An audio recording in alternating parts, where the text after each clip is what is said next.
Hello and welcome back to Paddock and Track, the show where we bring you news on and off the track. I'm Max and I'm joined as always by my lovely co-host Amaan. What's up, guys? And we are back once again with the Italian Grand Prix. Yes. Now, as always, a very, very important race, especially if your name is Charles Leclerc or Carlos Sainz, and you are a driver for Ferrari.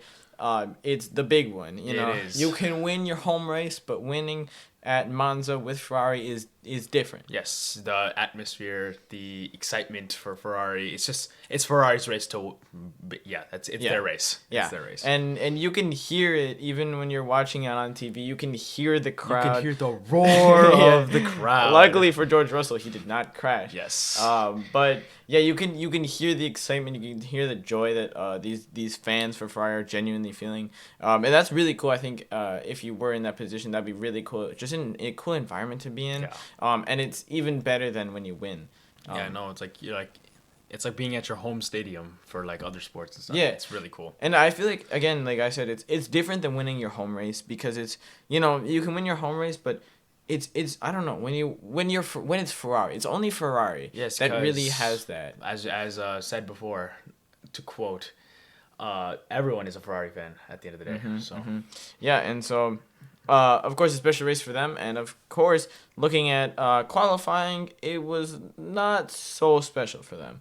A front row lockout for McLaren, which was really impressive for them, and really great start to see them both up there. In past races we've seen them come close, but not both on the front row.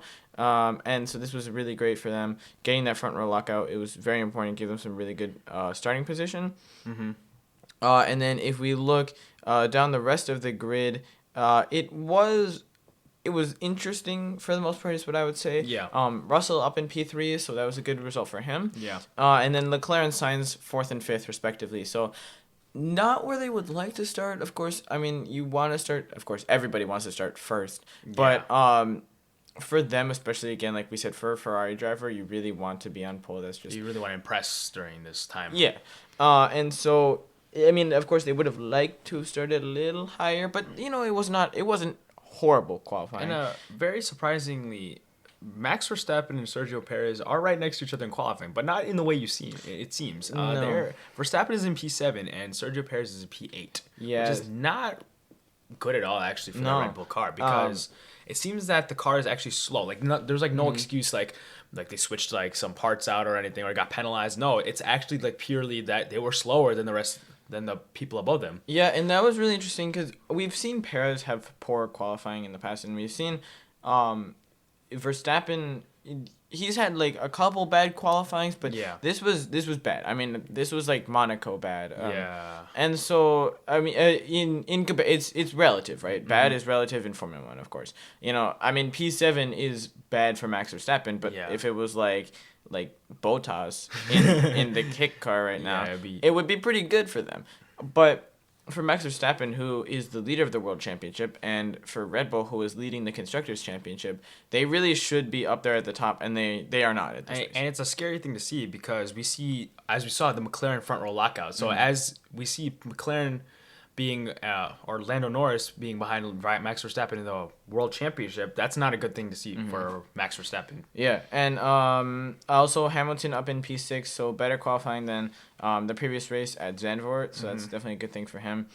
And then Hulkenberg, the bigger news, actually, I believe, is Albon into Q3. Hulkenberg also into Q3, so both of them making it into Q3. But Albon into Q3 in that Williams that we know has been underperforming recently, so that's definitely a big step for him.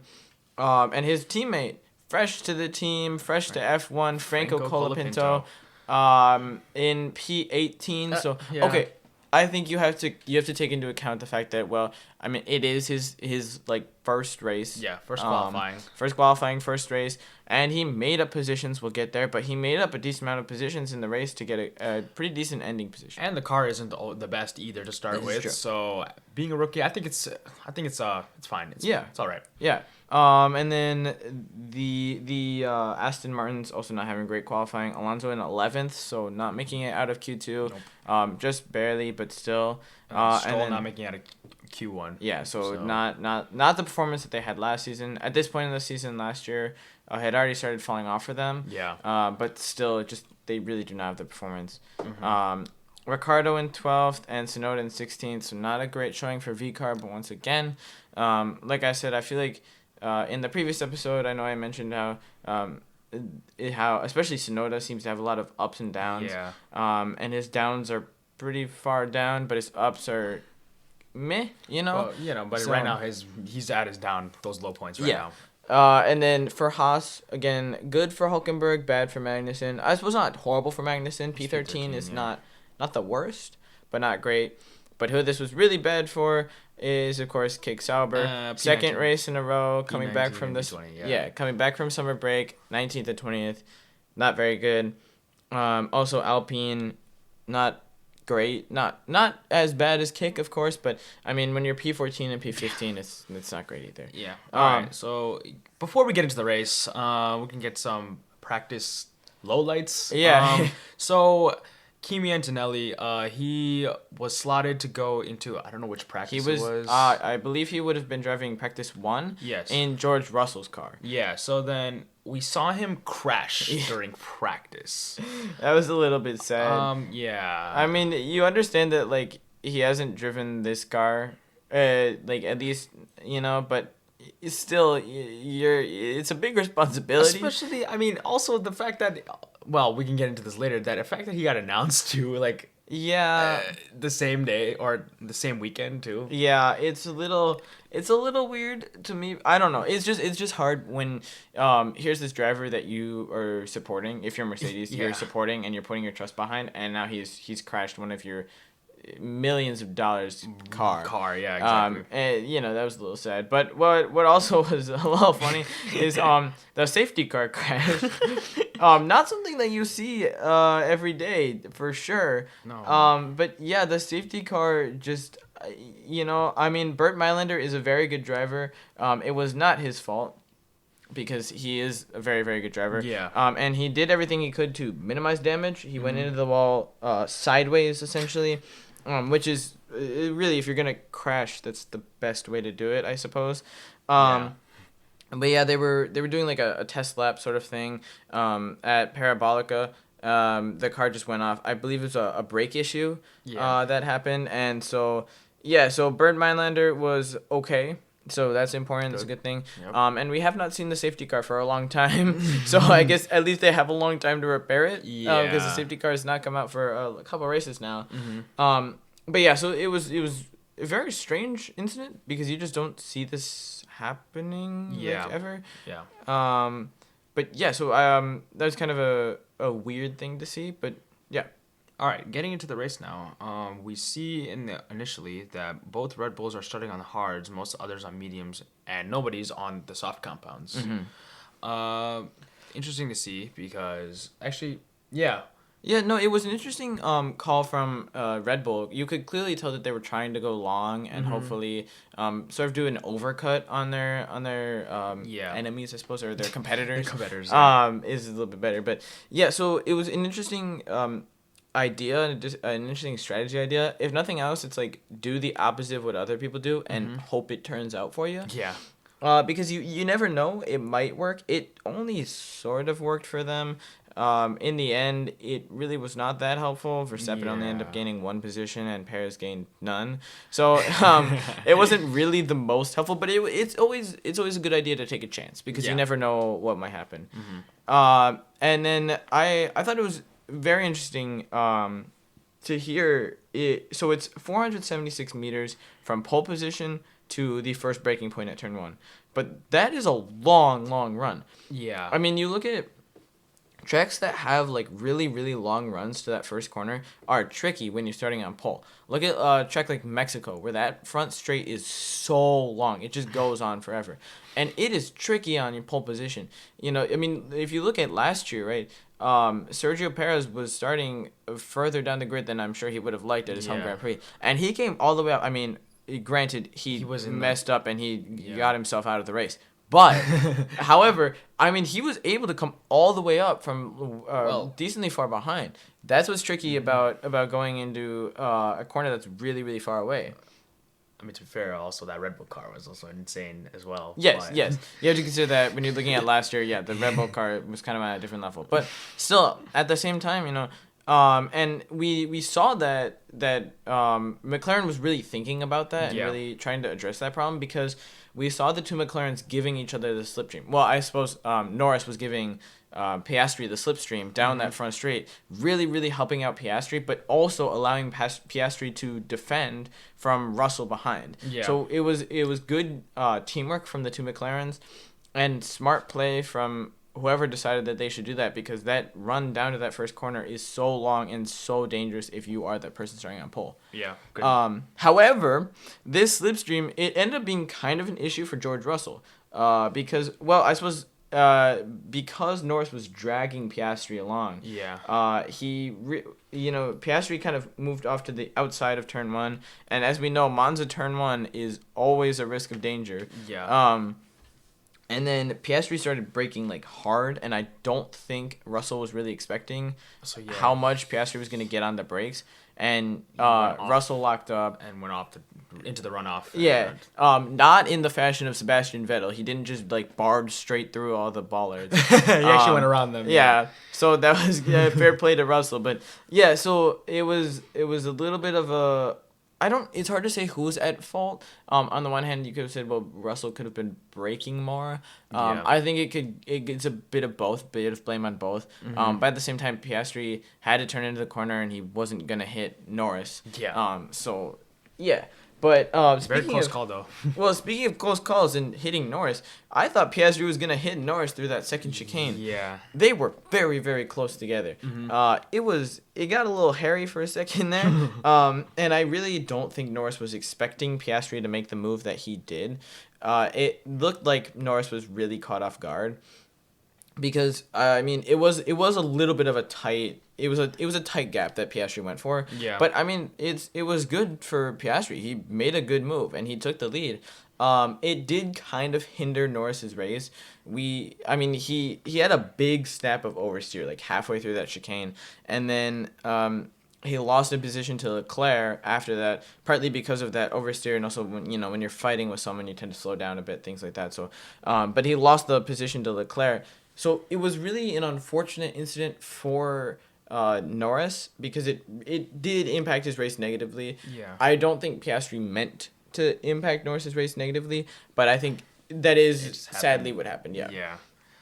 And then we saw Leclerc was pretty easily able to get past Norris, but not Piastri. And Leclerc was actually able to hold Leclerc was able to hold Norris behind him. Yeah. But he could not catch up to Piastri. Now, some of that might have been what they're going through with management, and again, like we've talked about before, just being in clean air is such a benefit. Yeah. But it really seemed like Leclerc did not have the pace to challenge Piastri. It wasn't really until the pit stops that he had the chance to take that lead. And so that was kind of an interesting thing. I think that he was able to hold Norris behind, but not catch up to Piastri.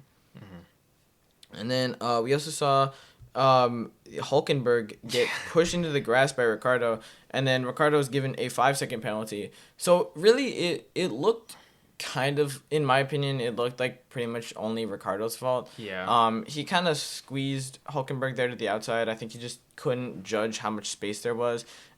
This did bring a whole lot of dirt onto the track also that Piastri just kind of drove through, which I thought was a little funny. But yeah, so it was Ricciardo's fault.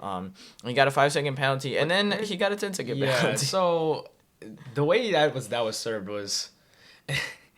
So, like, you can't touch the car for how many seconds was it? So he had a 5-second penalty. So when you pit, you can't touch the car then for 5 seconds. But one of the pit crew actually touched the car on instinct. Yeah. And you're not allowed to touch the car for 5 seconds. So that made Ricciardo get a 10-second penalty as well. Yeah, it was unfortunate, and you feel bad for the mechanic because he clearly like he threw his hands up there as soon as he touched it. I think he realized.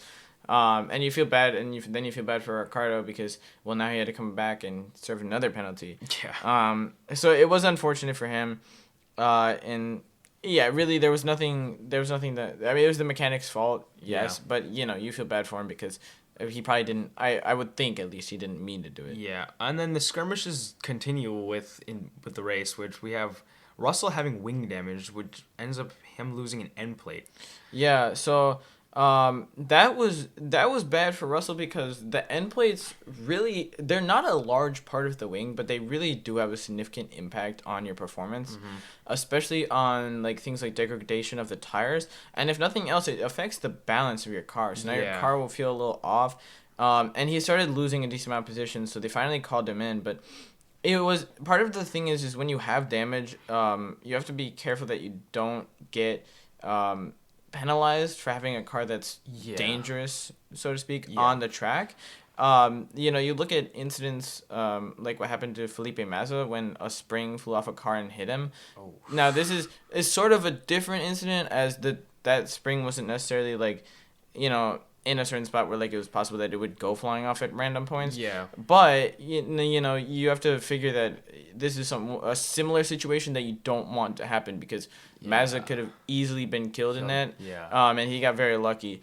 So that's basically what they're trying to avoid, I think, with this. Mm-hmm. And so, but for Russell, I mean, the wing, once the end plate fell off, the wing was intact, and I think it was safe for him to continue. I think it was just a better idea to pit him because you don't want to have a car out there that's losing a lot of time. Yeah. And so he did have to pit a little earlier than I'm sure he would have liked, and put on some hard tires. But it's at the end of the day, it's probably the better decision for Russell, just so that he wouldn't keep losing so much time. Yeah. So then we see Nico Hülkenberg locking up into turn 1, and then he hits Tsunoda. And then Hülkenberg has to pit for a new wing. Yeah, so unfortunate for Tsunoda, really. It was bad for him because he got side pod damage that eventually had to get him retired from the race, which is really unfortunate for him because he's already not having the best weekend, and it just put the final nail in the coffin. Yeah, well, and the thing is too is once you get that damage to the side pod, there's so many radiators and cooling things throughout the side pod that once it's damaged, it's kind of hard to continue if you can continue at all. So it was really unfortunate, and honestly, this one was another one where it's kind of clear cut to tell who was at fault. I think it was more one of the things like Hülkenberg just locked up going into that turn 1, and that's hard because once you start to put any kind of steering into the car, it's so much easier to lock up those front tires, especially. Yeah. But of course they all have to turn into that corner at some point, so it's kind of Hülkenberg's fault in that. That's one of those things. It's difficult to not lock up, especially these cars don't have ABS, right? So that's not any sort of assistance they can get from that, but. It's unfortunate for both of them because, Hülkenberg ended up with the 10-second penalty, and which was I thought that was interesting because that was a big penalty for him. Yeah. I mean, we look at Ricciardo only got 5 seconds. I suppose you consider Ricciardo wasn't out of the race, whereas Tsunoda was. Yeah, it caused him to retire. Yeah, but still, that was definitely unfortunate for Hülkenberg because. It really, it ruined his race. He wasn't going to come back from a penalty, a 10-second penalty, plus he had to change his wing. So that's at least like a 12-second pit stop from there. So it was bad for Tsunoda more so, but not great for Hülkenberg either. Yeah. And then we see Leclerc was very upset with his strategy. Mostly, which is fair, because he lost track position to Norris. He had pit pretty early. It was about lap 16 or 17. So he had pit real early into the race, and it was an interesting strategy call from Ferrari. Of course, it did end up working out for him, so we'll get into that when we go over the finishing order. But it did work out for Leclerc, so that's always good for him. But I don't know. He did lose track position to Norris, which is unfortunate always, of course, as track position is the most important thing in Formula 1. But yeah, the one-stop strategy seemed to work pretty well for Leclerc and for Ferrari. Less so for Sainz, but definitely for Leclerc. As we see later, but... Yeah, and then another thing I don't like in the modern F1 is it's too cryptic sometimes. Yeah. The way that they... Of course, I get that they're cryptic for a reason, right? Because all the teams can hear each other's radio messages. Yeah. So I understand that. But the problem is that they tell Norris he can race Piastri under papaya rules. Yeah, papaya rules. So what does that mean? My guess is it's don't be stupid. Yeah. Right? Like, you can race him, but don't like hit him. Don't like hinder each other's race. Yeah. Too. So I would suspect it's something like that, but I don't like. It's so cryptic. You never know what they're talking about. Like they're like, oh yeah, we're gonna go with Plan A. So what is Plan A? Well, it could be anything. Yeah. Right. So but the papaya rules. It's like, can't we just make it easy on me as the person watching it to like understand what's going on? Yeah. I don't know, but it's a little annoying because it's like, why can't they just fight it out? Like, I mean, I get that they're teammates. Rules. I get they're teammates and they want to win the constructors. I understand that, right? That's because winning the constructors means winning more money. So that's fair. But at the same time, it just makes it less interesting. Rules. Come on, the papaya rules. So yeah, I don't know. Magnussen also ended up with the 10-second penalty. So Haas apparently has a fun relationship with penalties.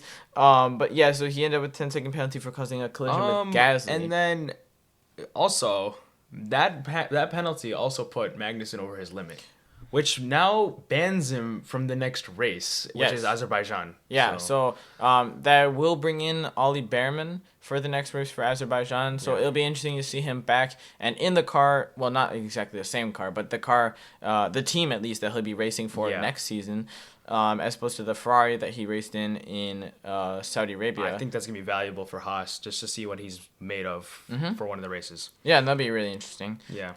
Also, the Perez and Russell fight was very interesting to watch.